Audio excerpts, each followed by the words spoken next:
Também chamo aqui, então, o Danilo Dias de Freitas, que é cineasta, cineclubista e um dos coordenadores gerais da Câmara Temática do Audiovisual, e ele vai ser o mediador do debate. Chamo também Caniel Ventura, que é uma cineasta não binária, descendente de negros e indígenas, formada em cinema e audiovisual pela Universidade Federal do Ceará e mestrando em políticas públicas no INSPER. Atualmente mora e trabalha com o Vião Júnior, periferia de Botucatu, onde administra a Revolução Audiovisual, Filmes e Eventos, uma pequena produtora. Bem-vindos a um bom debate.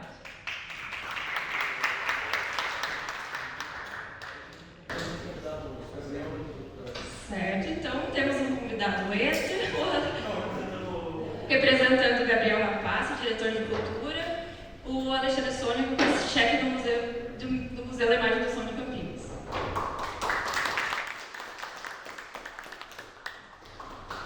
Bom, boa noite a todos. Tem que começar a minha aula descrevendo, né? Meu nome é Danilo, sou um homem. Gostei do que o UOL falou ontem, então eu já vou adaptar. Um homem mestiço, de cabelos negros, ondulados, barba preta, tô de calça preta, uma camisa de botões com detalhes em azul, amarelo e preto. Bom, primeiro queria agradecer a presença do Paulo Búfalo, do vereador Paulo Búfalo, da pesquisadora Caniel Ventura, do chefe do museu Alexandre Sônico. E, bom, eu fiquei com a tarefa de apresentar, mediar aqui hoje, né, o bate-papo com esse tema no mote dessa pergunta, né? Há futuro para o audiovisual além da nossa vocação? E, bom, esse é um debate eminentemente político, né? Mas, como nós estamos aqui numa mostra de cinema, eu acho que vale a pena um brevíssimo parêntese semiótico e histórico, né? Que a primeira empresa cinematográfica de Campinas foi a Fênix Film, né? Inclusive, o nosso selo, com a presença da Fênix, com o rabo de andorinhas, uma adaptação desse ser mitológico, né? Que representa, nos remete, né, à ideia de ressurreição, renascimento, ressurgimento, né? Mas não é qualquer ressurgimento, né? É um ressurgimento das cinzas, né? O que indica também uma resistência, né? Uma perseverança da parte do cinema campineiro, né? E ainda nessa seara das memórias semióticas, né? A segunda empresa cinematográfica de Campinas, que foi a APA Filmes, e que teve esse nome popularizado, né? APA, por uma questão de popularização mesmo da imprensa do período, acabou se perdendo um pouco o que era a sigla originalmente, que era A.A.PA, que é uma abreviação de uma frase em latim que é ad angusta per angusta, que significa algo como atingir algo superior por caminhos estreitos, né? Então, retomando essa carga histórica e semiótica, a gente pode tirar de lição disso, né, que por um lado há da parte do cinema campineiro uma resistência, uma perseverança, mas ao mesmo tempo uma necessidade de às vezes ter que passar por caminhos mais do que estreitos, às vezes caminhos obstruídos, né? E ao longo desses dias aqui, a gente acabou acumulando eu pude captar, na verdade, algumas frases que foram surgindo, como perenidade, longevidade, consistência, investimento em infraestrutura, né? Coisas desse tipo, palavras que foram surgindo aqui, e que mostra pra gente que está organizando a Semana Vilar Alves, Mostra Vilar Alves, desde 2018, que a mostra passa a ser não somente um momento de resgate histórico e estético do cinema campineiro, mas também um centro irradiador de ideias e ações e de politização do audiovisual campineiro, não? Né? Então, é a partir desse breve histórico que eu tentei fazer aqui, que então eu fiquei com a tarefa de fazer essa provocação inicial, que é como iniciativas como a Mostra Vilar Alves podem ganhar cada vez mais consistência, perenidade e longevidade. Qual é o papel do Estado na garantia dessa perenidade, dessa longevidade e dessa consistência do audiovisual campineiro? Então, sem mais delongas, eu vou passar a palavra e só para explicar um pouco como é que vai ser a dinâmica. Então vão ser 10 minutos para cada convidado e depois que todos falarem, mais uma rodada de 5 minutos para vocês poderem, a partir das impressões do que foi colocado pelos outros companheiros aqui de conversa, e depois a gente passa para a plateia, então. Tá bom? Vou começar aqui com a Calhau do meu lado. Oi, gente, boa noite, tudo bom? Primeiro agradecer o convite, né, de estar aqui com vocês em Campinas. Muito bom compartilhar esse momento. Parabéns pela equipe organizadora da mostra, né? Eu acho esses espaços extremamente importantes, necessários, e são eles que constroem o cinema como cinema de arte, como um cinema para ser compreendido, sentido e entendido, né? Muito menos do que consumido, né? Então a gente precisa sempre frisar isso, né? Eu não vou me apresentar de novo. Vamos lá, né? Essa pergunta é extremamente provocativa porque ela não é uma pergunta singular de Campinas. É isso que a gente tem que começar a entender. Essa provocação ela vem de âmbito geral, nacionalmente, principalmente agora que a gente vive um período de leis de incentivo, principalmente a Lei Paulo Gustavo, que vem aí para incentivar essa construção do cinema, mas a partir de uma provocação causada pela pandemia. Então a gente também tem que fazer essa vírgula para entender que não é o cinema pelo cinema que vem na Lei Paulo Gustavo, né? Ela é uma lei que surge a partir de uma outra crise, não para resolver necessariamente o problema do cinema nacional, porque senão a gente vai começar a crer que a Lei Paulo Gustavo é uma solução, e ela não é uma solução. E aí eu quero meio que desmistificar isso, começar desmistificando isso. Por quê? Porque o cinema, ele ainda não é concebido nacionalmente como uma política de Estado, né? A gente está aí em 2021, foi o ano que o Supremo reconheceu as cotas de cinema como legítimas no país. Veja que outros países, né, com políticas muito mais avançadas, vamos pegar a Coreia, por exemplo, né? A Coreia ela tem as cotas reconhecidas desde 1966. Então, existia uma política de Estado, uma política de incentivo, uma política de construção lá, né, questionável em vários outros pontos, mas existiam políticas e existem políticas que fazem com que o mercado cinematográfico lá aconteça. E aí é essa provocação que a gente tem que começar a trazer para o Estado. A gente para pensar na história da política cinematográfica, a gente vai perceber que só em 1930 a gente vai ter a primeira legislação que vai falar do cinema. A gente fica com o nosso cinema que surge, se eu não estiver enganada, em 1895, né? Aqui a gente já vai ter as primeiras exibições em São Paulo e Rio de Janeiro, e aí a gente vai levar quase 35 anos para pensar uma política nacional do cinema por uma provocação do próprio movimento dos cineastas no país. Então a gente tem que entender também que existem alguns papéis que são colocados aí. O Estado sempre precisa ser provocado. Então essa é a primeira coisa que a gente precisa entender da política cinematográfica. O Estado nunca colocou uma política cinematográfica que não fosse através de uma provocação histórica. Os congressos de cinema que acontecem na década de 50 é outra provocação histórica que vai provocar o Estado e fazer com que o Estado tenha que se mobilizar de novo para atender as demandas. Então a gente trabalha num fluxo que não é um fluxo que vem de lá, de quem pensa a legislação, de quem pensa a política cultural, mas é de quem demanda a política cultural. Então tem algumas falhas que são históricas aí, que elas precisam começar a ser corrigidas. Primeiro, o Estado precisa começar a ver o cinema, né, como um potencial dialogador com a sociedade, mas como um potencial gerador de emprego também, né?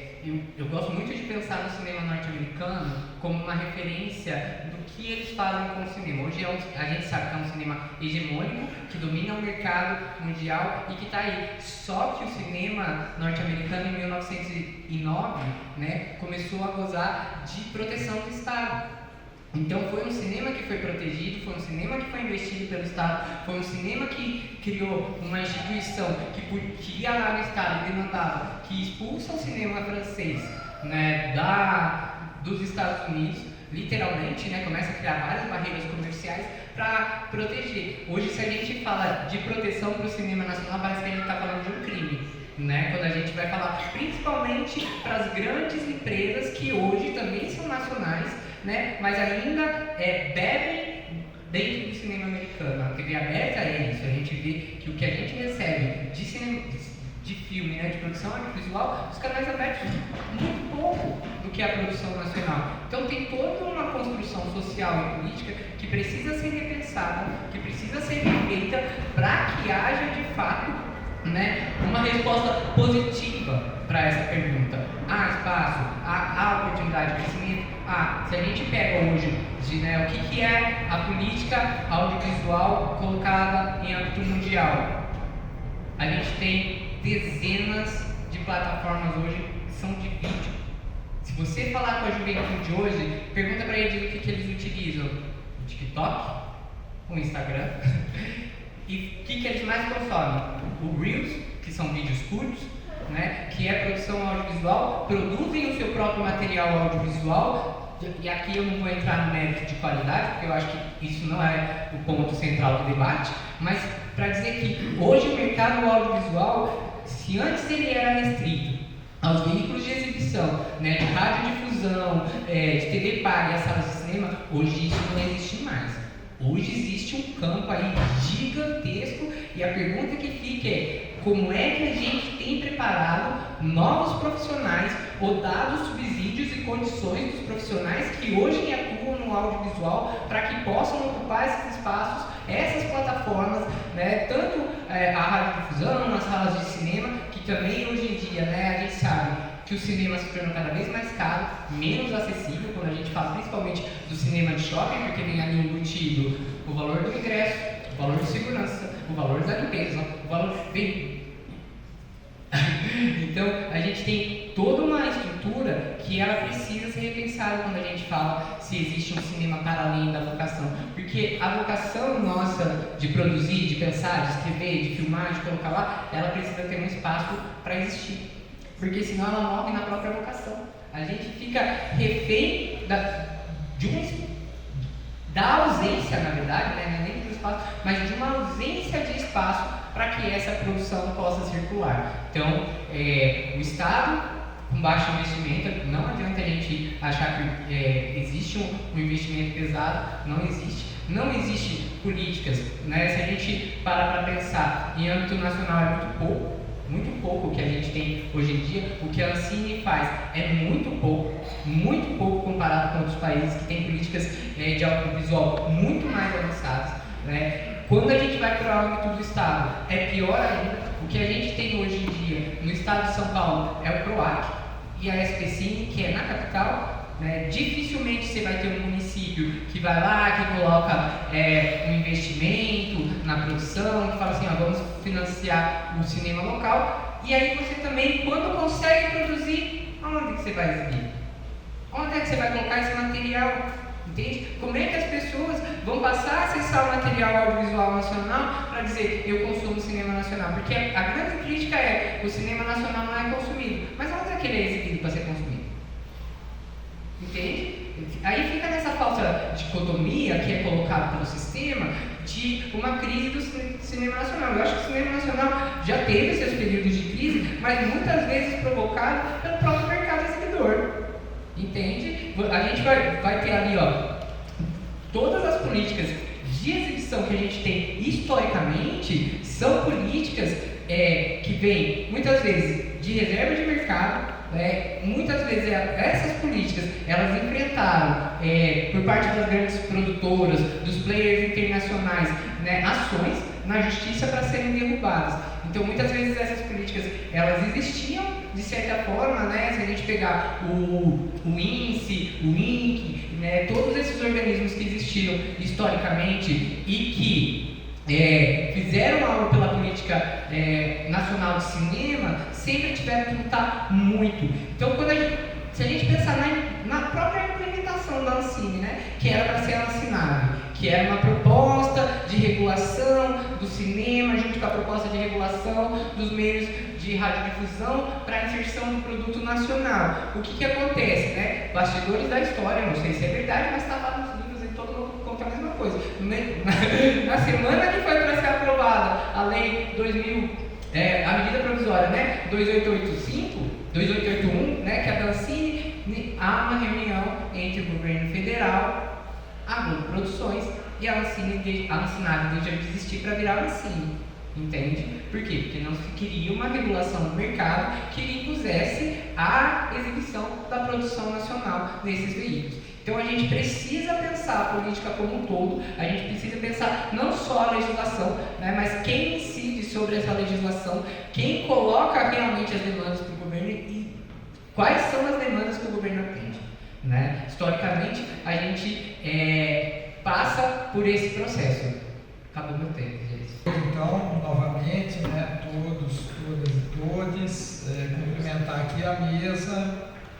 Queria registrar aqui, inicialmente, eu já comentei no vídeo, mas falar aqui publicamente, esse ano, com a proposta do orçamento impositivo aqui na cidade de Campinas, nós dialogando, inclusive, com a CPAV, nós inicialmente havíamos apontado uma emenda de cerca de R$120 mil destinada aí a começarmos a pensar a questão da sala de cinema pública aqui na cidade, além dessa que está sendo constituída aqui no MIS, depois dialogando novamente na impossibilidade disso, acabou dividindo essa emenda em duas partes, 20 mil para um estudo dessa futura sala de cinema e 100 mil para a realização dessa amostra. Fiquei feliz que a amostra está acontecendo, vai ter uma segunda parte e a emenda não está sendo executada ainda. Então eu espero que em setembro a gente tenha condições de ampliar e mais recursos para que ela seja executada. Mas eu estou trazendo esse tema porque essa questão do financiamento é uma questão central, para que a gente possa ter uma política de Estado que permita ter pesquisa, ter continuidade. É preciso ter o financiamento próprio. Emenda impositiva não é o caminho para isso. Ela pode ser como fomento emergencial, porque daqui a pouco muda as concepções, enfim. Então isso acaba mudando também os projetos. Portanto, o ideal é que nós tenhamos uma política de Estado para a cultura e a produção audiovisual com sua parcela de recursos para isso. Então é um processo progressivo que nós precisamos buscar. Bom, a segunda questão, discutindo mais com a pergunta realizada, se há futuro. Eu diria assim, tem que haver futuro. Por alguns motivos. Eu poderia pegar aqui do ponto de vista da questão econômica. Essa semana aqui, surpreendidos, há 2 décadas nós não temos rodeios aqui na cidade de Campinas. Aqueles rodeios mesmo de montar no boi, no cavalo tal, e sair pulando lá tal, torturando o animal. Tem um debate aí em curso que foi levantado novamente aqui na cidade, né, para que se retome essas atividades aqui, né, com foco na questão econômica e de geração de empregos.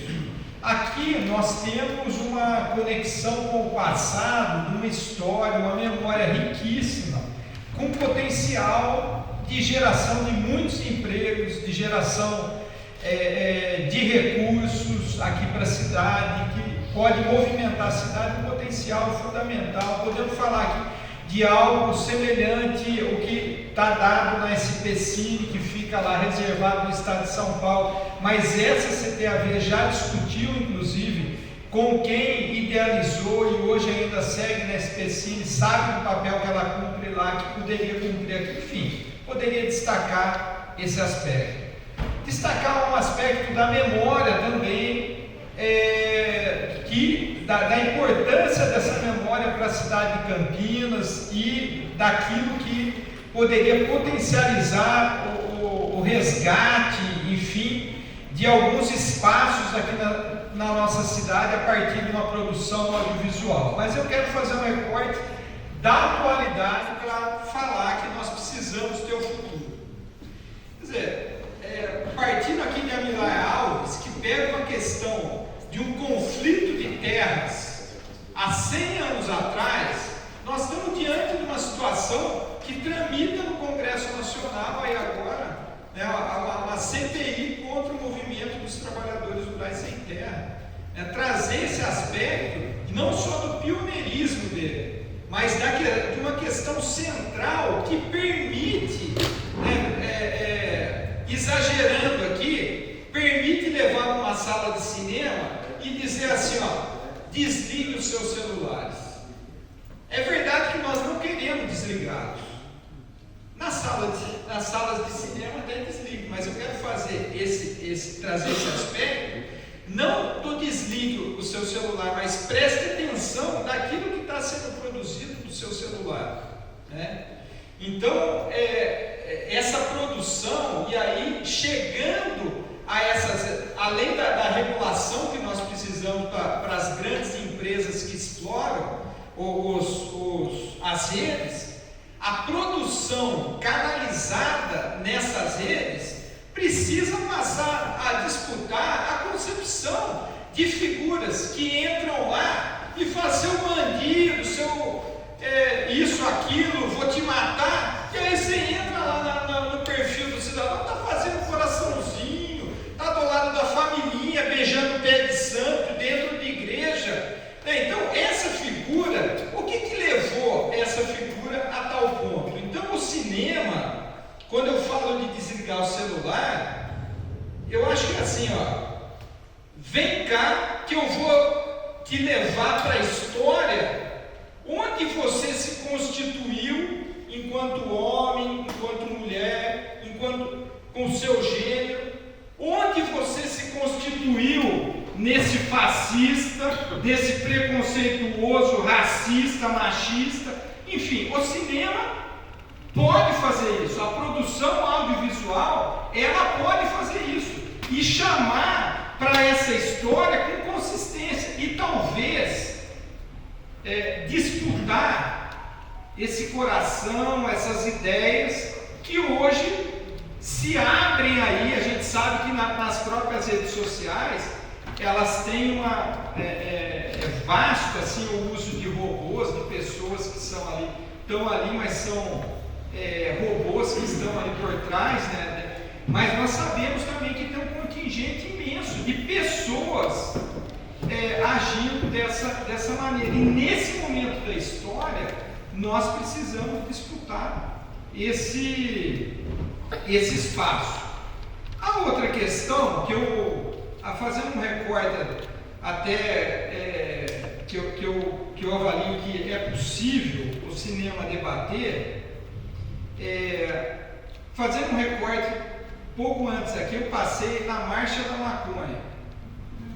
Tem 3 motivos de existir a Marcha da Maconha, não só na cidade de Campinas, mas no país. E eles têm destacado muito isso. A questão da denúncia da política de drogas no Brasil, que permitiu, assim, que levou nós sermos um dos países que mais encarcera e que mais mata pobre, negro e periférico, jovem. E aí, então, por conta dessa política, isso tem sido denunciado. Eles têm trazido, e eu recomendo, inclusive, quem não acompanhou o depoimento da Luísa na frente parlamentar pela legalização da maconha que está instalada na Câmara Municipal de Campinas, porque lá a gente faz muita merda, mas também a gente faz coisa positiva. A Luísa é uma menina que aos 3 anos ela tinha o diagnóstico para ela já estava sendo medicalizada, ela era muito agressiva, ela não falava, ela não convivia com outras pessoas. Assistam o depoimento dela, que desde os 3 anos é tratado pela família com o canabidiol. E é irretratável ela diz tudo naquele depoimento, né, que ela reivindicou o espaço para poder falar, porque a mãe dela estava na mesa. Esse é um tema que é um tabu. Eu trago esse, mas poderíamos trazer vários outros para a sociedade brasileira e que nós precisamos colocar na pauta. Quem produz o audiovisual, quem se preocupa com a história, na fundamentação, em fazer a conexão da pessoa e da sociedade, né? Com o seu imaginário, pode ser com a ficção, mas que vai levá-lo a refletir, pode ajudar a enfrentarmos essa realidade. E nesse caso em particular, demonstrar que quando os nossos idosos lá, nosso pai, nossa mãe que está sendo tratado numa clínica ou em casa mesmo, está ali falando, sabe, falando mole, com aquela pasmacita, na verdade, é porque ela está drogada, é porque a indústria das drogas atuou nesse corpo há muitos anos para chegar nisso, prorrogou a vida para 90 anos e tal. Só que agora, que vida é essa? Que sentido que tem, né, para seguir sendo drogado? Ou quando, por exemplo, as nossas crianças, vou concluir com isso, as nossas crianças lá, não está muito ativa, já leva lá um diagnóstico e já está com sossega-leão aqui, e o país chega a ser o que mais consome Ritalina no mundo, para poder sossegar as crianças, para poder tirar a alegria das crianças, é demais, né? Então, eu entendo que nós precisamos ter futuro, porque a produção audiovisual, ela pode enfrentar essa realidade, ela desafia essa realidade tão cruel que a gente está enfrentando. Então, vamos pensar que caminhos para efetivar isso aqui em Campinas e potencializar no estado de São Paulo. Estou aqui representando o Gabriel Jabassi, de Infraestrutura, teve uma outra agenda e acabou não conseguindo ficar. No entanto, ele deixou aqui, falou comigo há pouco no telefone, algumas considerações em relação a essa discussão que vocês estão tendo. Inicialmente, ele traz um dado bastante salutar, que é a participação hoje no âmbito da cultura de 27 vereadores que apresentaram emendas impositivas para a pasta da Secretaria de Cultura. Isso é um dado bastante significativo que deve ser enaltecido, inclusive, por toda a cadeia cultural. Uma outra, dentre as quais, está aqui constando Paulo Búfalo, bastante importante. Um outro aspecto também que ele traz em relação a esse movimento, a essa necessidade de organização, inclusive, da gestão pública. Ele apresentou a dificuldade, né, como foi bem dito pelo Diego, com relação ao destravamento e aplicação das emendas. É um exercício novo para a Secretaria, exercício novo para os vereadores e também para as organizações não governamentais, os coletivos, os espaços. Então, ele disse que tem atuado no sentido de que todos possam construir conjuntamente para que seja destravado e, de fato, chegue o orçamento para que vocês possam utilizar. Um outro dado importante também que ele fez questão de enaltecer é a coexistência da lei Paulo Gustavo, que isso vai incrementar e acrescentar e organizar, permitir até organizar, dependendo da aplicação, das indicações, da construção a partir das audiências públicas. uma melhor organização para a cadeia audiovisual campineira.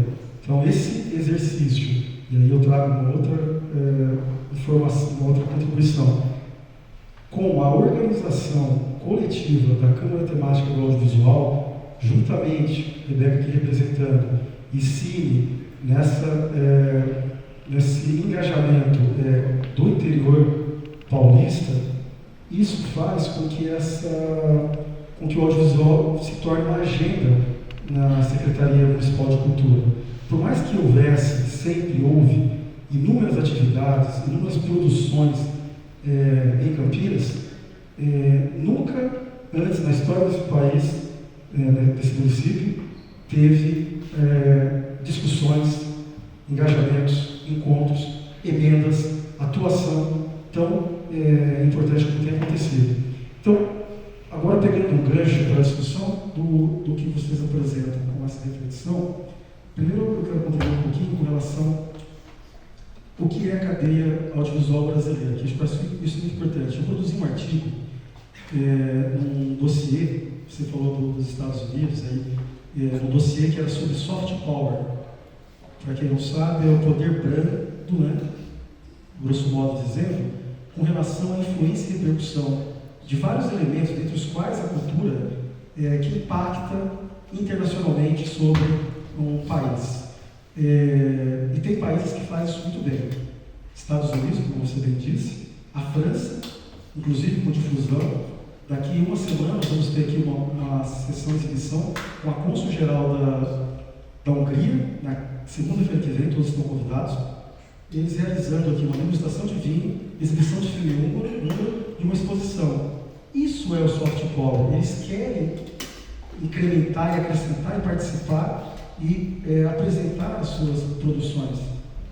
E o Brasil teve um período muito salutar. Quando eu produzi o artigo, foi ali meados de 2017, trabalhei com dados um pouco de 5 anos antes, 4 anos antes. O Brasil esteve num crescimento muito significativo do ponto de vista dessa influência e repercussão, muito participado pelo cinema nacional. E no meu artigo eu usei o filme Aquários, contando a repercussão toda que ele teve no cenário internacional, como todos vocês sabem.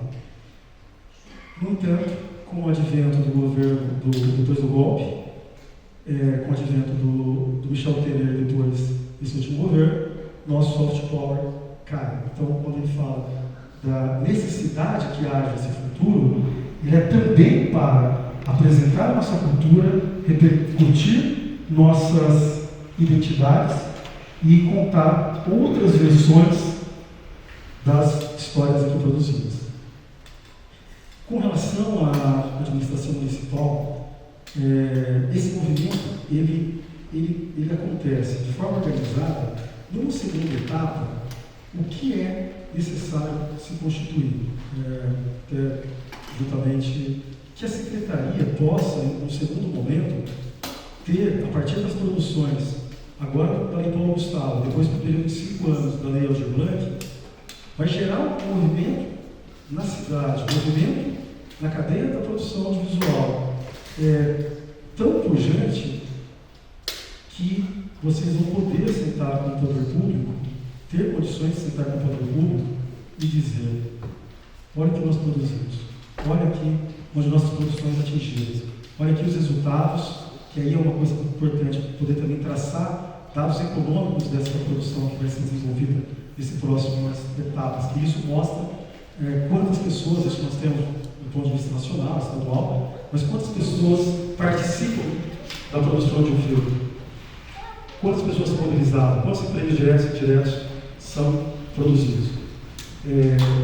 Então, esse movimento, com essas oportunidades, eu chamo de sinergia, infelizmente emergencial, mas a Lei Paulo Gustavo, com a Lei Aldir Blanc, com a reorganização do FIC, juntamente das emendas impositivas, como bem disse o Paulo, ela não é o fim, mas ele pode provocar, inclusive, espaços de discussão, reflexão, inclusive estudos para que isso possa ter um corpo maior na hora de sentar com o poder público e dizer, olha, ou como também os vereadores, falar, nós precisamos ter leis próprias, nós precisamos ter espaços próprios, nós precisamos ter a Film Commission, sonho antigo aqui do nosso querido Ramiro Rodrigues, juntamente de outros, nós precisamos fazer com que esse espaço, de fato, seja permanente. É isso. Bom, já vou passar rapidamente a palavra para vocês fazerem os complementos de 5 minutos, até porque a fala de cada um de vocês com certeza levantou pontos já dignos de debate, né? Mas eu queria acrescentar uma coisa rapidinho, que é o seguinte: a Caliel trouxe uma coisa provocadora, né, que é desmistificar a Lei Paulo Gustavo, né? Ela não é a solução, né? Porque o problema é muito mais, como se diz no popular, o buraco é muito mais embaixo, né? Então, assim, para a gente tentar pensar de modo mais concreto e prático, porque afinal de contas nós estamos num debate aqui na cidade de Campinas, né? E, inclusive, o ano passado a gente realizou um congresso por causa do estado que o Plano Municipal de Cultura deu, que nos levou a pensar em algo que conecte a Câmara Temática do Audiovisual ao programa do audiovisual da cidade de Campinas. Então, assim, do ponto de vista prático, o que seria possível para o próximo semestre? Né? A gente já está pensando no Comitê de Políticas Públicas do Audiovisual. Então, assim, já para o próximo semestre, para a gente começar a se movimentar para além da Paulo Gustavo, como é que a gente começa a ter medidas práticas para avançar nesse futuro, né? Então, por exemplo, a Mostra Milar Alves, a gente sabe que a emenda impositiva não é o caminho ideal. O que é? É um orçamento da Secretaria de Cultura? A Film Commission, qual que é o passo? Então, assim, o que vocês pensam a nível municipal mesmo? Eu acho que o município, todos, né, sem exceção, eles têm que pensar o audiovisual dentro de uma legislação do município, né? Então, o município talvez montar uma comissão que pense o audiovisual não mais como um apêndice dentro da Secretaria de Cultura, mas como uma política permanente do audiovisual. Eu estou pregando a desassociação da Secretaria de Cultura? Não. O que eu estou dizendo é que o audiovisual precisa ser pensado como audiovisual dentro das suas demandas de audiovisual e não no meio de um bolo todo, assim, vai ter isso para o audiovisual, isso para o teatro, isso eu defendo para todas as outras linguagens artísticas.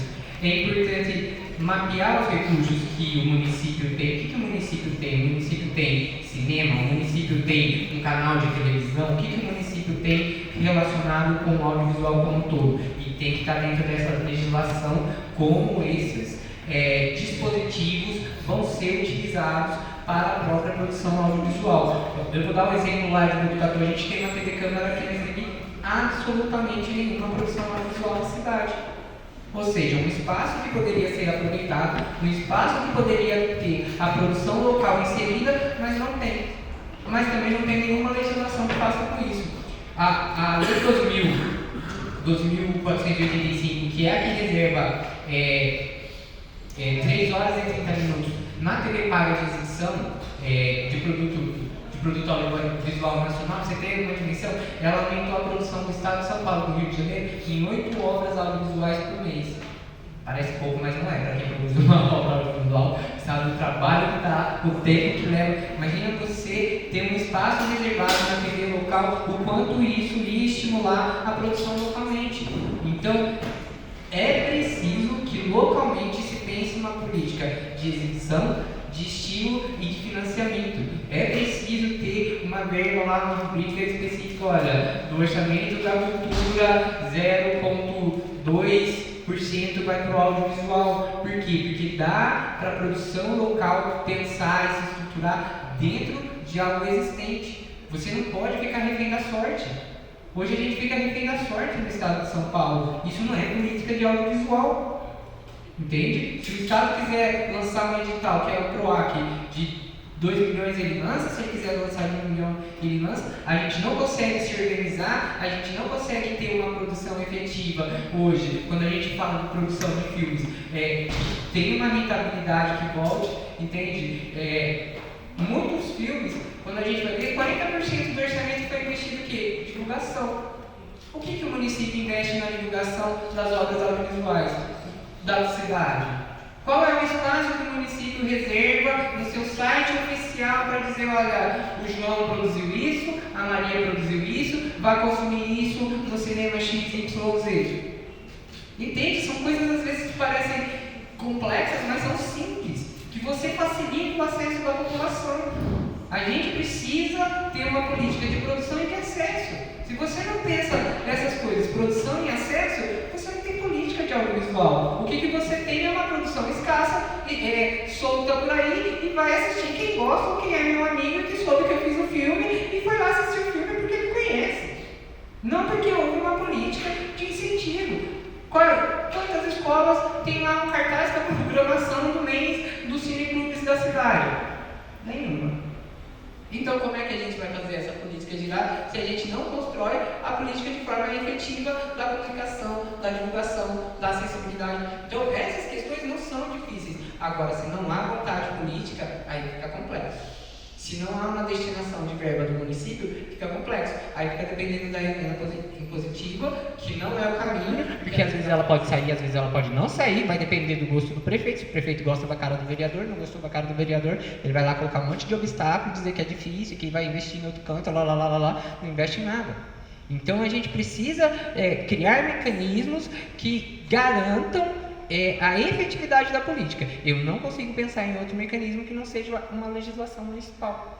Entende? Porque aí independe do gosto do prefeito, independe do gosto da Câmara, tá ali, tem que ser aplicada. Não foi aplicada, vai para o judiciário. A gente não pode ter dó de ir para o judiciário, não, de levar prefeito, vereador ou quem quer que seja do poder público para o judiciário quando ele não cumpre uma lei que é de interesse público.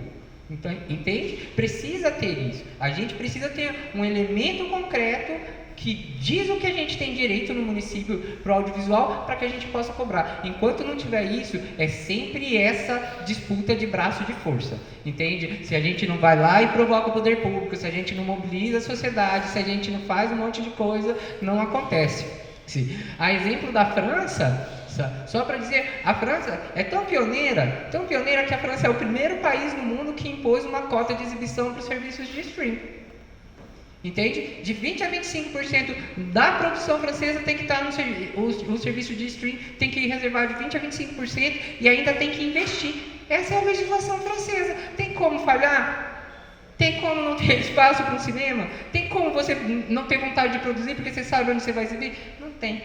Então, é isso que precisa ser mudado. A gente precisa ter leis que garantam direitos e a gente precisa ter uma política de Estado, para finalizar, e políticos que queiram fazer a lei pela lei.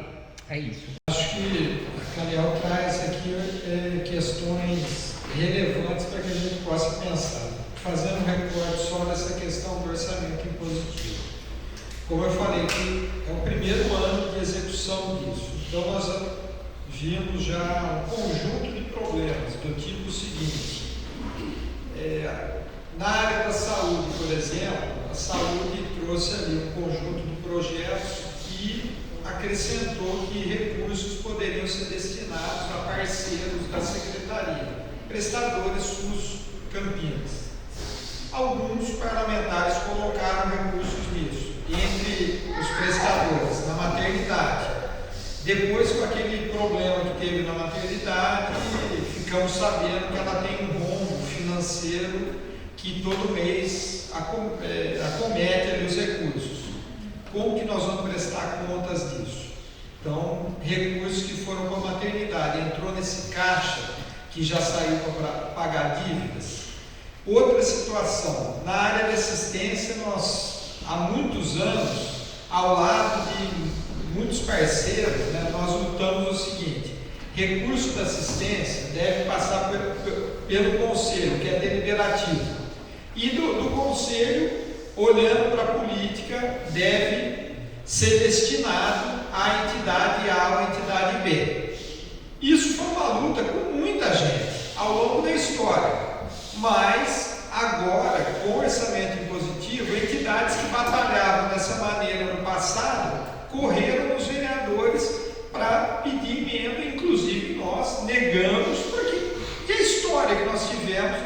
de haver uma centralização disso.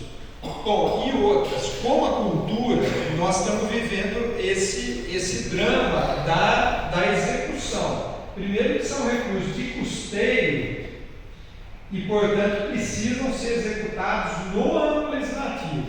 É diferente de emendas do orçamento da União, que tem um período um pouco maior. Então, dentro desse aprendizado, eu acho que nós vamos precisar repensar um fundo que possa alocar esses recursos e recursos que estejam carimbados, como o Cadiel propõe. Lembro aqui, eu citei ainda no passado, a luta aqui que pesquisa um pouco pesquisa nessa área cultural, né, e achou um artigo lá de 1974, 9, que estavam pensando que o vereador propôs a extinção da Orquestra Sinfônica de Campinas. Depois passou aquele projeto, mas desse artigo cita, ele dizia que a orquestra consumia muito recurso. Ele cita que 3% do orçamento municipal era destinado à orquestra sinfônica. O orçamento de Campinas, nesse momento, é de 9 bilhões, previsto, e eu acho que vai cumprir, mesmo com pequenas quebras, problemas de ICMS e tal, deve cumprir. Então, sem essa pontuação dos recursos,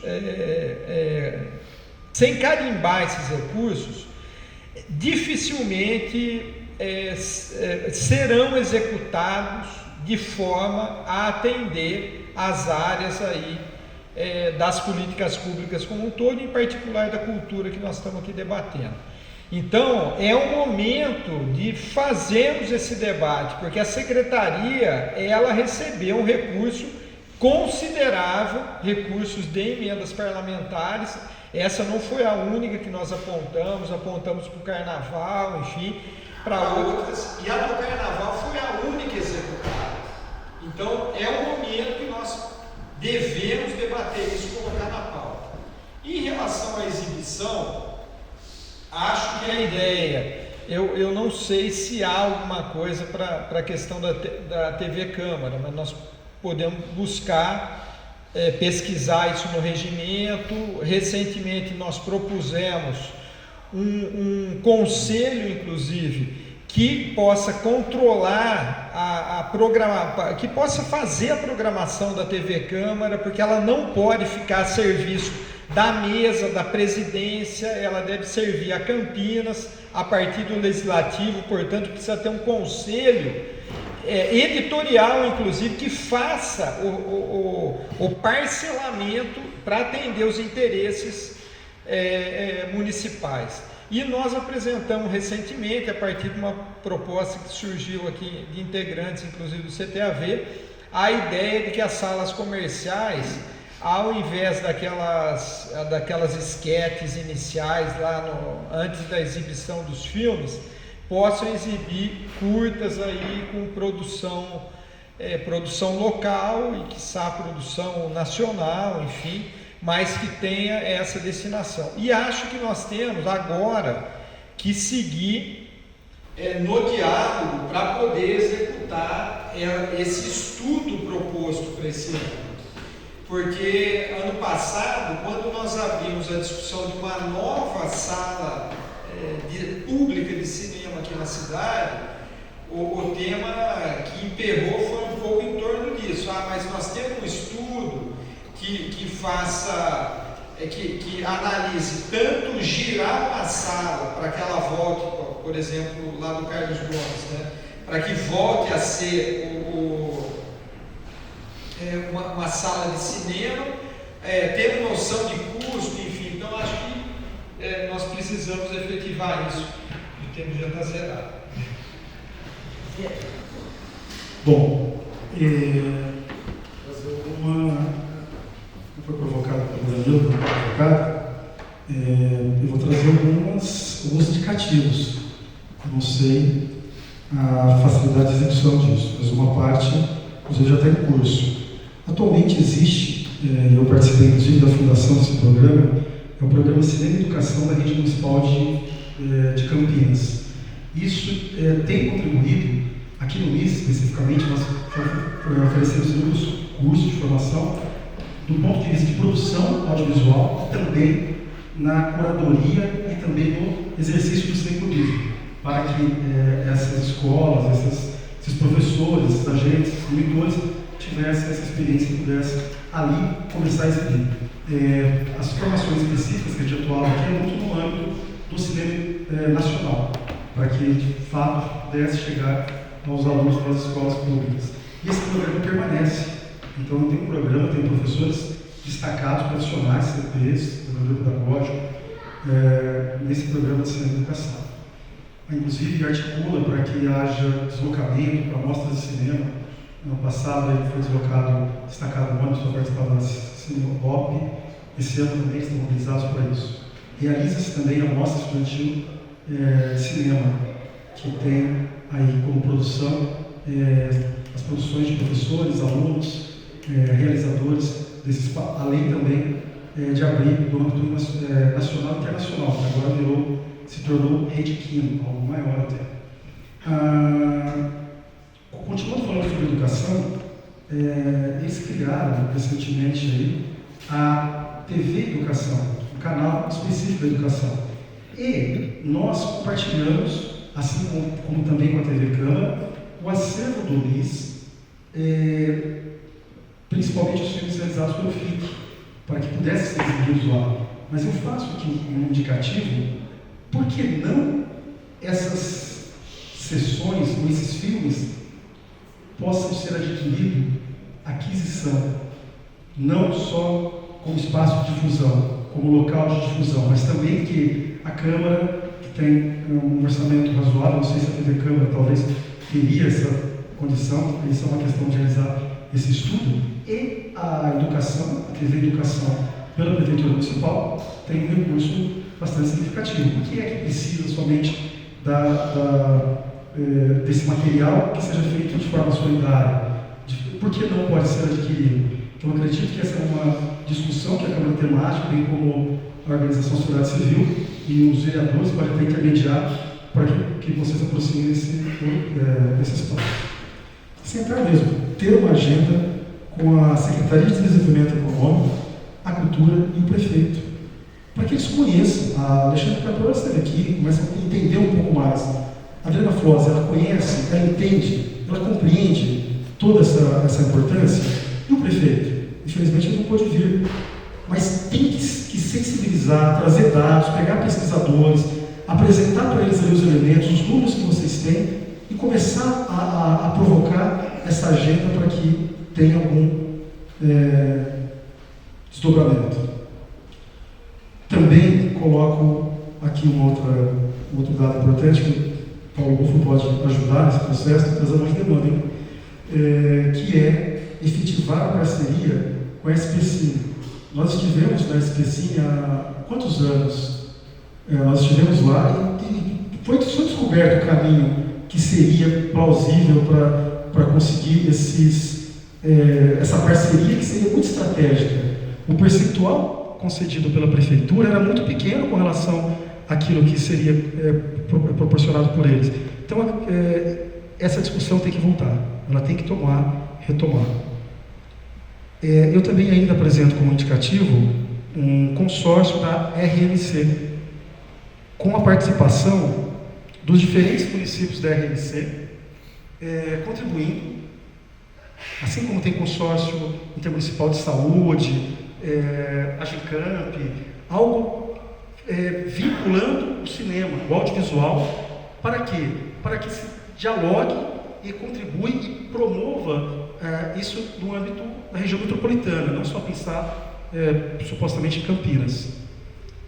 Consequentemente, retoma-se ou não a utilização do estúdio de Paulinha, ou se cria, se estabelece ou oportuniza a criação de outros, além do cinema público bem feito, bem falado pelo vereador Paulo Bufo. É isso. Boa tarde, eu sou o Rodrigo, sou um homem branco pelo IBGE, prefiro dizer latino, para evidenciar. Inclusive estou vestido com uma camiseta que é uma Constituição com cocar, pela demarcação de terras, marco temporal não. Eu achei muito interessante tudo que foi dito, assim, eu concordo bastante com o que a Calhau traz, assim, dessa estruturação. O Paulo é um super aliado da cultura que a gente sabe muito bem. Eu só queria levantar algumas questões que são difíceis, né, e começar até podendo polemizar um pouco mais, né, mas a produção não é a nossa maior questão mesmo, só que a gente continua sempre falando da produção em primeiro lugar. Então tem um exercício que é um pouco retórico, mas é simbólico também, da gente entender que só produzir não vai resolver nada. E que e eu não sei, inclusive, eu não sei se existe um estudo para isso, mas a frustração de realizadores que produzem e não, por falta disso, deixam de produzir. Então a gente também tem um desperdício de recursos. Que para um lado de indústria, também existe um lado que o desperdício precisa acontecer. Então você tem que fomentar muito o projeto ser desenvolvido para filmar alguns, tem que ter muito mais roteiros escritos do que filmes produzidos, tem que ter muito mais filmes produzidos do que exibidos em grande cadeia e alguns chegando em outros lugares. Isso é mais ou menos uma lógica que é da indústria. Mas é bom lembrar que existe uma lógica que não é da indústria. E isso está um pouco no cerne, que pode dar muita briga, mas é como é no nosso país, da gente ter tanto a divisão da Ancine cuidando do que é a indústria e tem a SAVE cuidando do que seria o Ministério da Cultura, cuidando do audiovisual nesse outro sentido. Eu acho que precisava ter um diálogo melhor, assim, e talvez os municípios sejam um espaço onde a gente possa dialogar dessa maneira mais interessante. Porque, efetivamente, algumas posições industriais, os municípios, mesmo do Porto de Campinas, e isso já são poucos do tamanho de Campinas dentro do país, acabaram resolvendo. E uma dessas coisas que a gente vê, que os últimos 20 anos de política cultural mostraram, é o quanto é interessante você realmente fazer a cultura chegar em outros lugares. Infelizmente, quase tudo que foi produzido positivo e negativamente foram feitos por praticamente as mesmas pessoas, que são uma elite econômica que acessa esse tipo de coisa. A gente, infelizmente, por mais que tenha bons filmes, tudo isso, sejam bons cineastas, mas assim, a maioria está restrita que vem de um tipo de nicho de classe, de raça, e a maioria é isso. Quando a gente vai ver, contrariamente, o que tem acontecido nos últimos anos, em termos de fortuna crítica e festivais e tudo isso, é o cinema das bordas que tem vindo. É o cinema que não está vindo desses grandes centros. Então, o que faz atentar para umas coisas, e aí tem uma grande crítica que eu tenho, por exemplo, a SP Cine, enquanto estrutura que vem numa ultra-industrialização em territórios que ainda precisam desse cuidado de tratar do audiovisual como cultura. Enquanto a gente não tem nem cultura de assistir, de ir para o cineclube, de valorizar o que é produzido nacional, que dirá o que é produzido na própria região, enquanto a gente não tem a oportunidade de poder deixar isso como linguagem acessível para que se brinque de audiovisual, para que existam outros processos formativos, que se façam curtas-metragens nas periferias, nas escolas de uma outra maneira. Esse programa é muito legal, inclusive, mas é excepcional, né? Então, como isso chega além, como a gente consegue levar muito para além de tudo isso, né? Então tem que ter um cuidado quando a gente vê chamadas públicas, onde o primeiro critério, como são as chamadas do fundo setorial, como são as chamadas da SP Cine, é desempenho econômico. E aí que eu, de novo, também mais uma crítica, assim, eu odeio o termo economia criativa. Porque leva para um lado, desculpa, tá, pode ser, ok, fiquem aí com esses termos, aí vocês querem falar desse dinheiro, desse capital todo, mas é a mesma coisa que a gente falar da soja, como se a soja fosse alimento e não commodity, é como se a gente começa a falar dessa ocupação imobiliária, essa especulação imobiliária que acaba afastando as pessoas, umas das outras, inclusive, e perdendo espaços fundamentais. Como a Argentina, quando muda e faz os distritos criativos e começa a trazer, aí sim, pensar em uma setorização, de dar estímulos para isso acontecer. Então eu acho que a gente tem uma oportunidade grande de gerar, e aí eu total de acordo, a Paulo Gustavo não é nunca uma solução, mas que ela é uma boa oportunidade para a gente dar uma bagunçada, isso é. Porque sei lá, eu estou acompanhando todas as audiências públicas, assim, e estou acompanhando muito conversas com outras cidades, e acompanhando no estado, etc. E você vê como é difícil fazer esse diálogo. Justamente por quê? Porque a gente não está acostumado a ter espaço de participação também. Se a gente começar a pensar o audiovisual também transcendentalmente um pouco, assim, dele ser um instrumento também de cidadania, e a gente, acho que priorizar um pouco isso, principalmente aqui na cidade, quando a gente está falando de níveis municipais. Acho que a gente, até por estar em Campinas e estar perto de tudo isso, a gente tem ainda bebe coisas boas do que vem de uma política nacional. A gente pode começar a tentar direcionar isso por aqui dentro de uma maneira diferente. antes de querer sair fazendo superproduções, sabe? Que a gente não faça sonhos que não têm sustento, né? Como eu vi agora um estado, não lembro se foi Piauí ou outro, tipo, para atender a todo mundo, que eu não sei nem se é todo mundo, mas tinha, por exemplo, linhas para fazer longa 300 mil, curta 200 mil, sabe? Não tinha muita lógica no que estava sendo feito, então vira um tipo de canibalismo. Isso até quando se trata dentro do industrial, para onde vão esses dinheiros, né? Como é que a gente organiza um pouco para que eles sejam realmente bem executados e sirvam para alguma coisa, né?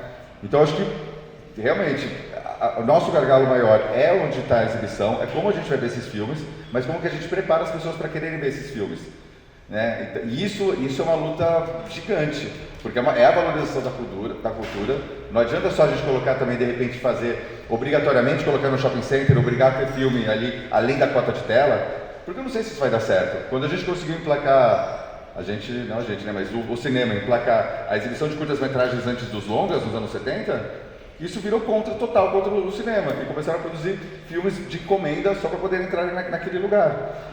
Então, eu acho que pensar de onde a gente está vindo e criando um pouco desse movimento, a gente só consegue se a gente começar a realmente produzir, trabalhando com essa diversidade das linguagens, do que pode vir, e até abrindo um pouco mais, sabe?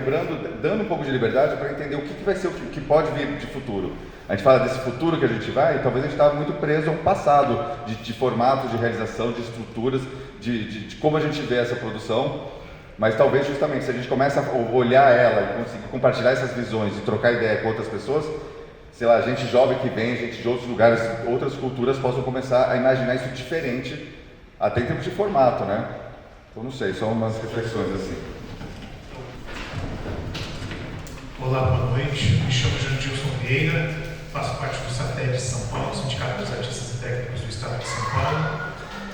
A pergunta, ela é bem provocativa, porque quando há futuro, eu fico pensando se há presente e que está sendo feito no presente, né? Eu vou falar muito na perspectiva de trabalho, né? Quando a gente fala do cinema, é uma indústria, né? O que os municípios estão hoje fomentando na questão dessa indústria cinematográfica, na questão de formação, né? Quando a gente fala assim, formação mesmo. Então, eu vou pegar a indústria como exemplo, já que ela existe, né? Então, como que eu formo um diretor de arte, um diretor de fotografia, um câmera, né?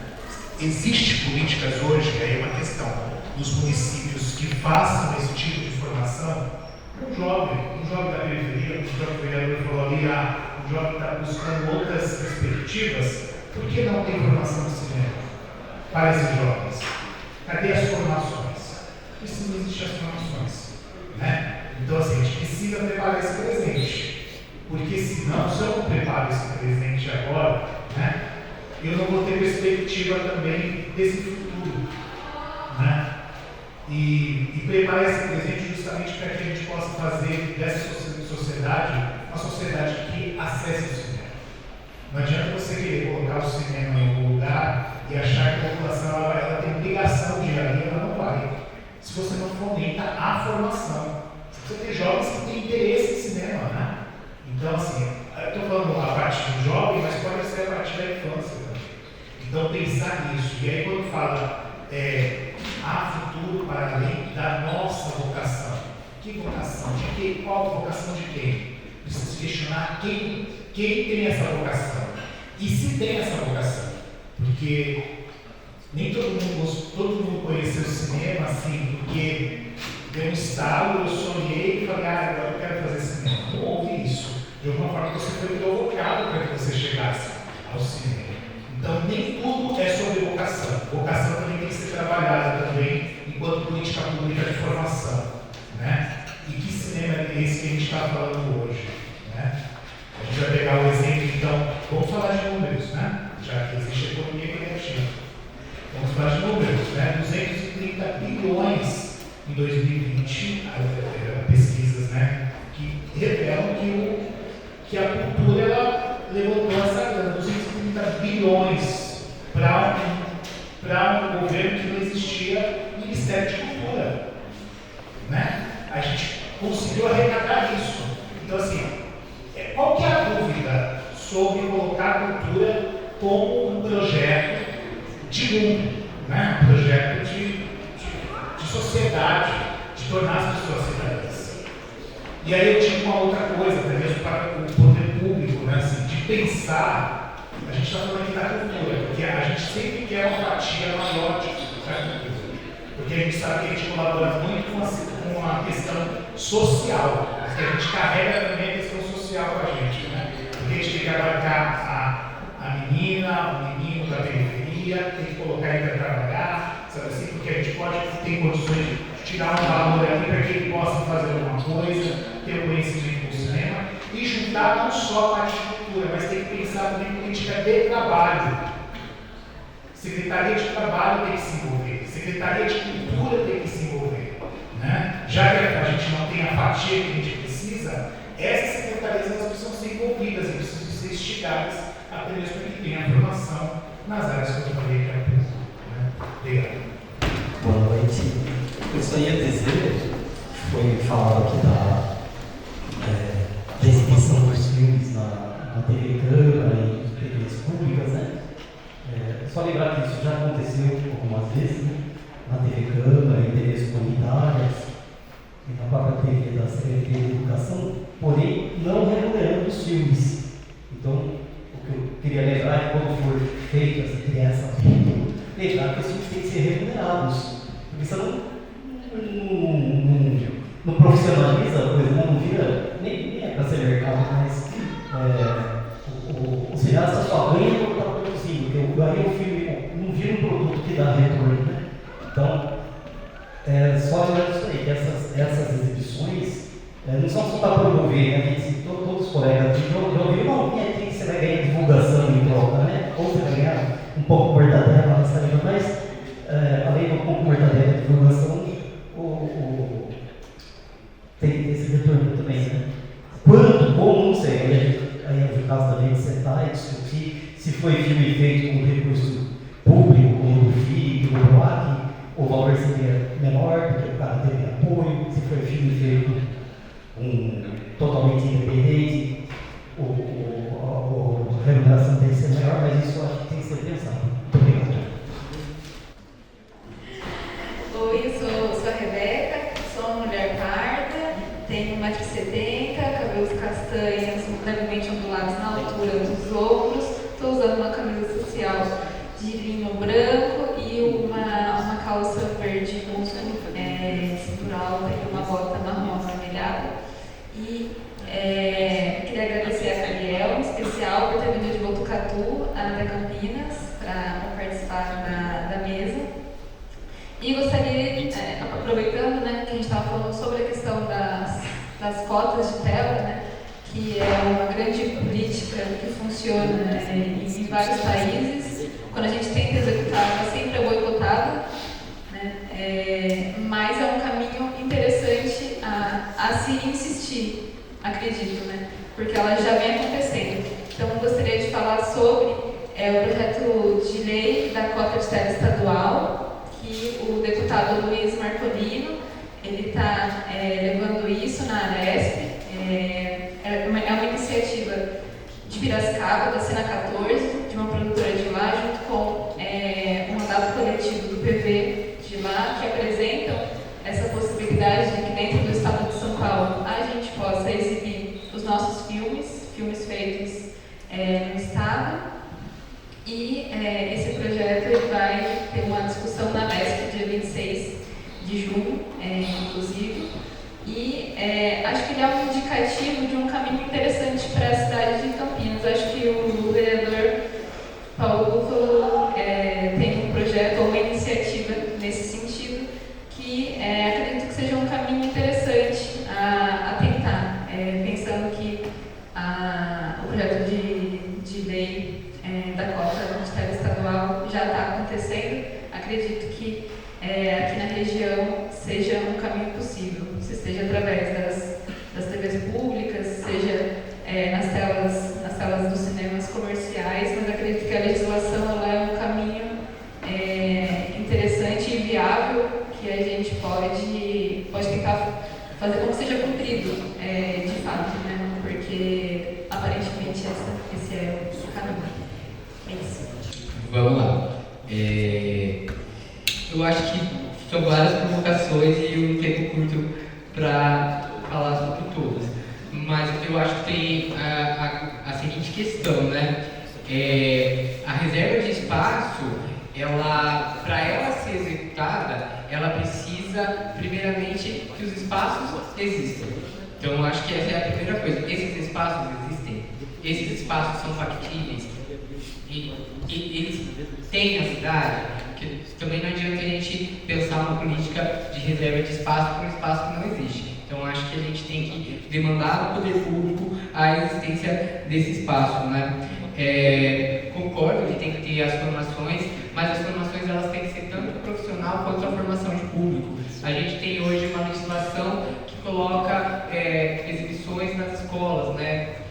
Existem essas exibições nas escolas? Elas estão acontecendo ou elas não estão acontecendo? A gente está formando esse público para gostar do cinema local, para admirar, por que não, os atores, as atrizes locais, os diretores, o cara da fotografia. As pessoas precisam ter referência. Se elas não têm referência, como é que elas vão fazer? Eu acho importante colocar isso. Elas precisam saber em quem que elas vão se espelhar. A gente viu aqui nas homenagens as pessoas dizendo, olha, eu consegui chegar onde cheguei porque teve alguém que me ajudou, que me ensinou, que foi a minha inspiração. A gente tem referências. Essas pessoas precisam ter referências e elas vão ser construídas a partir desses espaços de exibição. Então, acho que isso precisa ser colocado também. E aí eu acho que tem uma pergunta fundamental. Eu não lembro quem falou da questão da cultura, mas a quem a cultura ameaça? A quem que a gente ameaça? O status quo, o poder hegemônico. O poder hegemônico quer ser ameaçado? De jeito nenhum. Se acha mesmo que a Globo quer perder a hegemonia dela de exibição, dos canais, de ditar a política nacional? Não, a gente está vendo o Collor ser caçado. Por que ele está sendo caçado principalmente? Abuso de poder econômico na sua filial de televisão em Alagoas para fazer campanha política. Ou seja, você acha que essa gente vai abrir mão porque a gente vai lá pedir bonitinho, olha, eu fiz um filme legal, deixa isso aqui nessa TV? Jamais! Jamais! Então a gente tem que perder o pudor também de querer dialogar, a gente quer arrancar esse espaço contato se for preciso. Essa que é a verdade. Porque eles não têm pudor. A gente tem o pudor de querer dialogar com quem não quer nem diálogo com a gente. Essa que é a verdade. Nem diálogo com a gente ainda quer ir lá dialogar. A gente precisa perder um pouquinho desse receio de chegar mais duro na porta e de meter o pé na porta. Eu acho que também falta um pouco disso da nossa parte, entende? De exigir esses direitos, entende? E aí, quem que está marcando o tempo? Pô, você está aí? Pronto. Concordo.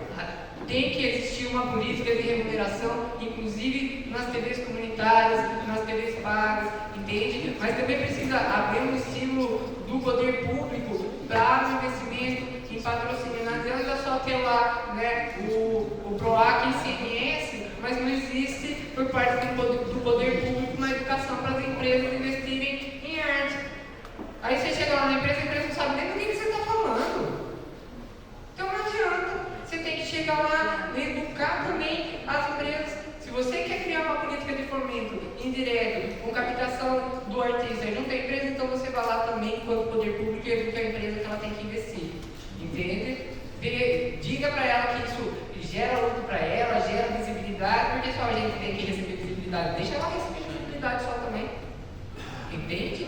Então, falta um pouco também de estímulo do poder público que as próprias políticas públicas que são pensadas possam ser executadas. Senão a gente fica esgoelando. Aí pastor, mas eu já te dei, mas deu, viabilizou, fez com que fosse factível, fez com que acontecesse? Não fez. Tudo está aqui na nossa dependência. Você não fez porque você não se esforçou. Por que você não se esforçou? Não? É isso que diz pra gente. Né? E a gente tem que ficar com aquela cara de tonto, achando que a gente não se esforçou o suficiente. Mais do que a gente se esforça. E por último, a política de investimento, de geração de trabalho, ela é gigante no mercado audiovisual. Né? Se você pensar um filme feito, né, com uma qualidade de exibição, você movimenta pelo menos 50 profissionais de forma direta. Não é indireta não, de forma direta. Né? Salvo os documentários que eles às vezes podem ser feitos com uma equipe menor, mas um projeto de ficção você mobiliza tudo isso entre elenco, entre técnico, entre a equipe, entre a cidade todinha se mobiliza, porque você tem que garantir a hospedagem, você tem que garantir a alimentação, você tem que garantir o figurino. Veja que é uma cadeia gigante. Não é possível que não seja visto, sabe? Só para falar de números, em 2021, mundialmente, o audiovisual movimentou, só o audiovisual, 320 bilhões de reais. 40% desse dinheiro morreu lá nos Estados Unidos. 128 bilhões ficou lá. Então a gente é uma indústria potente. Se eles querem dialogar de forma mercadológica o audiovisual, a gente tem condição de dialogar. Se quer dialogar com a gente o audiovisual a partir da perspectiva de arte, a gente também tem condição de dialogar. Agora a questão é, existe por parte do poder público interesse? Entende? Eu acho que não. Essa é uma questão que a gente tem que estimular para que ela aconteça. Eu acho que a Ancine tem feito isso agora com excelência no estado de São Paulo. Outras entidades, a APAN também está aí, movimentando a questão do cinema negro, entende? Então, existe cada vez mais uma tendência nossa em provocar. Eu acho que agora cabe a gente sentar todo mundo junto, as entidades, os profissionais, para pensar uma política efetiva e que seja implantada de forma duradoura de audiovisual, não mais a canequinha na porta lá, e me dá sua moedinha, porque senão, gente, não basta a vocação, alguém disse aí, ó, não basta a vocação, porque o desânimo vem. A gente desanima porque a gente é humano, a gente tem esperança, a gente tem sonho, a gente tem desejo, como qualquer outra pessoa. E quanto mais não a gente vai recebendo na porta, a gente fica cansado, né? Alguns de nós continuam insistindo, mas eu conheço muita gente que deixou o audiovisual para ir para outra área porque não tinha perspectiva. Então eu acho que esse trajeto tem que ser rompido. Eu acho que tem que ter perspectiva de futuro, sim, e a perspectiva vem de políticas públicas efetivas para o campo do audiovisual no Brasil, em Campinas e no estado de São Paulo. É isso. Gratidão pelo espaço, gente. Calhau trouxe uma questão central aqui, que é justamente essa questão do status. Quer dizer, o poder público se movimentar para poder reconhecer essa produção e, portanto, dar vazão a isso, demanda também desmontar uma estrutura de poder, enfim, uma outra concepção que nos últimos anos nós regredimos demais, inclusive, porque é uma questão vinculada diretamente à democratização da comunicação, da produção do audiovisual, né? Nessa questão do financiamento em particular, há uma discussão em aberto agora que vem ganhando uma certa força do debate das políticas de remissão de dívidas, as políticas de benefícios fiscais para financiadores seja na área de cultura, na área de educação, enfim, outras áreas aí. Porque a ideia é que o Estado, de fato democratizado, ele tem muito melhores condições de fazer o financiamento das políticas e, portanto, recolher esse recurso do que deixar na mão de uma empresa A ou B para poder fazer esse financiamento e, portanto, escolher a música, né? Então, esse é um debate também que nós temos que procurar avançar, e mesmo nos editais, enfim, algo que surja em nível municipal, nós temos essa concepção. É melhor que esteja na mão do Estado, sob controle participativo, portanto, os nossos canais, como os conselhos, eles precisam estar muito afinados e funcionando, os fundos, eles precisam ter muita transparência, enfim, então, é um pouco a questão que nós temos que pensar. Agora, a questão da formação de novos quadros, de fato, né, nós pensando em vocação, inclusive, aqui em Campinas, nós não levamos isso em consideração, em absoluto. E olhando para a política nacional, muito menos. Está aí agora o tal do novo ensino médio aí. Qual daqueles que eles chamam de trajeto? Não é, tem os eixos, itinerários.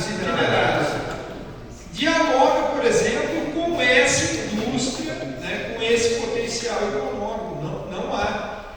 Não há, porque eles estão, na verdade, renunciando a essa indústria e a essa fatia econômica em si. Não há, porque há uma dicotomia única ali, né? Essa educação aqui para filho e filha da classe que vive do trabalho, e essa outra os filhos e filhas dos abastados. Então nós precisamos debater isso, introduzindo esse tema, inclusive, até porque essa questão da economia criativa, ela tem um potencial imenso para fazer frente a outra concepção que também ganha muito peso dentro das nossas escolas, que é a ideia do empreendedorismo. Né? Não tem mais onde enfiar coisas produzidas para vender como mercadoria. Não tem. Então, é preciso, esses temas, eles precisam ser dialogados, inclusive com a educação.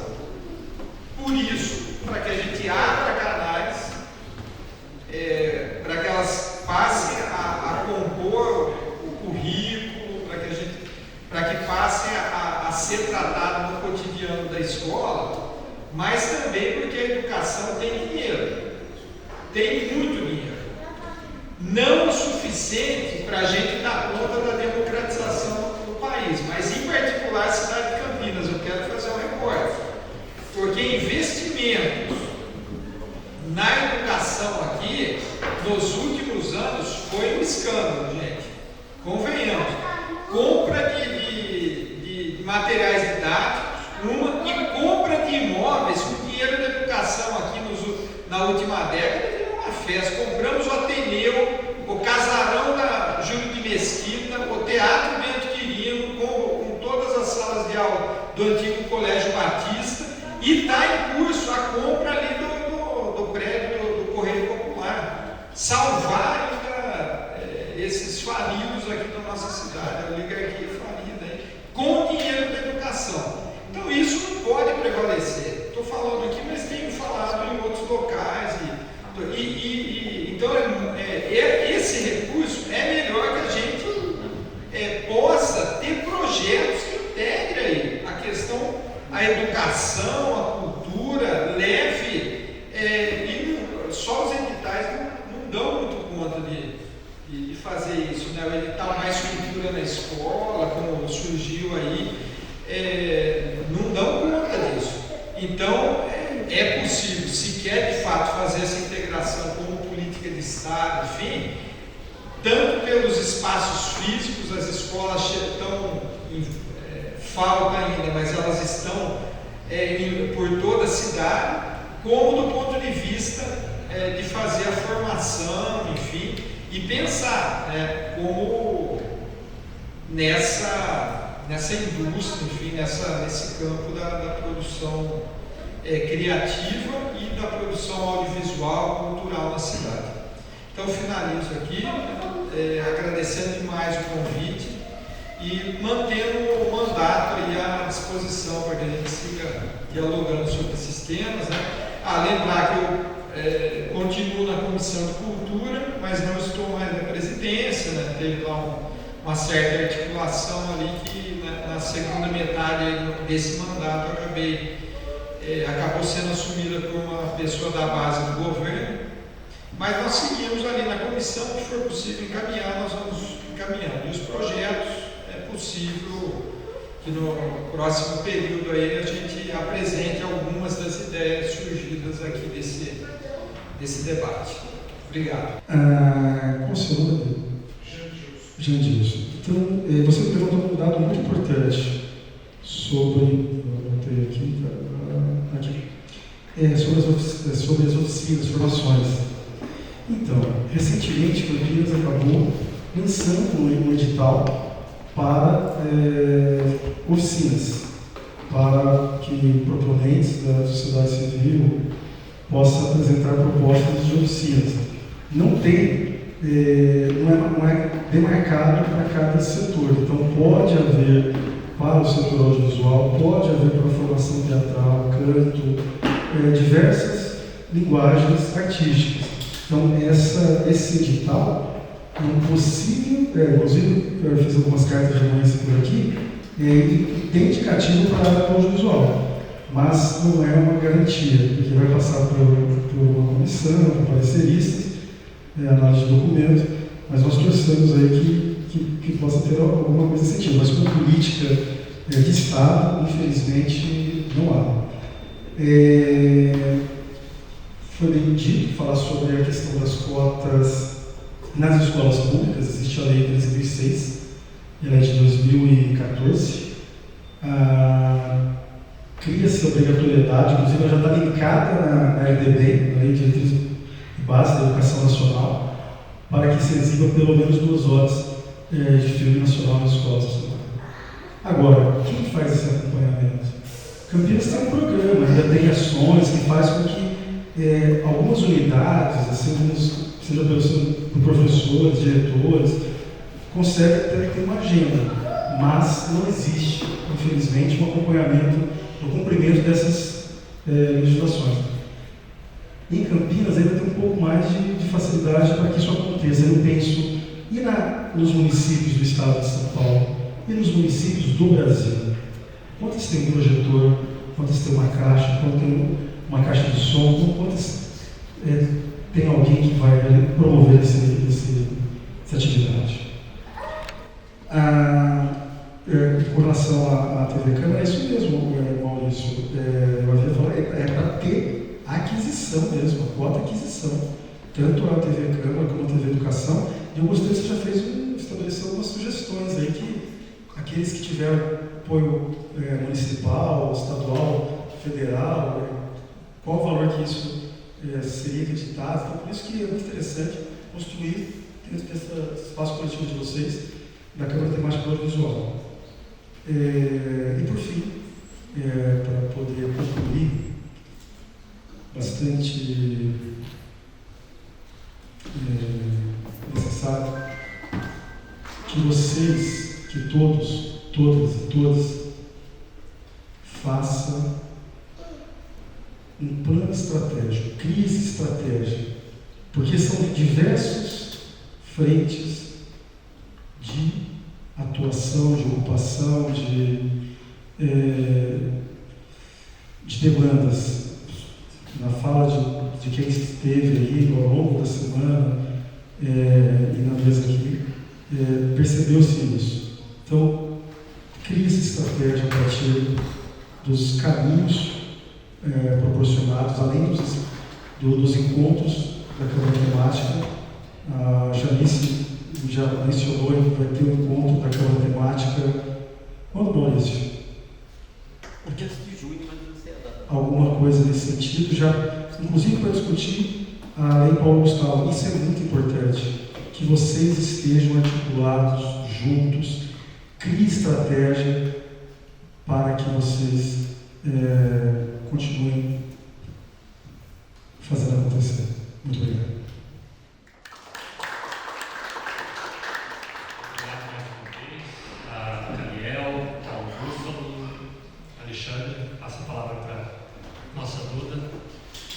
Muito obrigada pelo debate. Antes de encerrar a mostra, eu quero fazer alguns convites para vocês. Eu quero que vocês puderem nos acompanhar nas redes sociais, que é @CTAV Campinas, que a mostra está terminando, mas os trabalhos da CTAV vão muito além da mostra Lunar Alves. Também o audiovisual de Campinas não para, então convido vocês a acompanhar a programação dos cineclubes que ocorre aqui no Miss Campinas, no Instagram, volta um pouquinho só para o Instagram, cineclubes.misscampinas. Também ocorre em agosto, pode passar, mostra curta audiovisual. Vocês podem acompanhar mais informações e a programação em @mostra curta.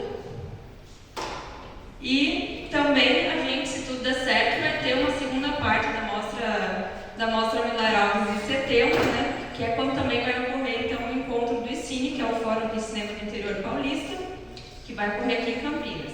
E por último, e não menos importante, a gente convida vocês a nos acompanhar no Happy Hour agora, a acompanhar a gente ou no Coliseu Restaurante e Pizzaria, que fica no prédio azul do Jockey Club, mas também está tendo muitas atividades na Casa de Cultura Aquarela, uma delas é o espetáculo da Tichibiana, que também é um convite de Happy Hour aqui para seguirmos, né, após a Mostra Milaráveis. Muito obrigada pela presença de todos vocês e até uma próxima!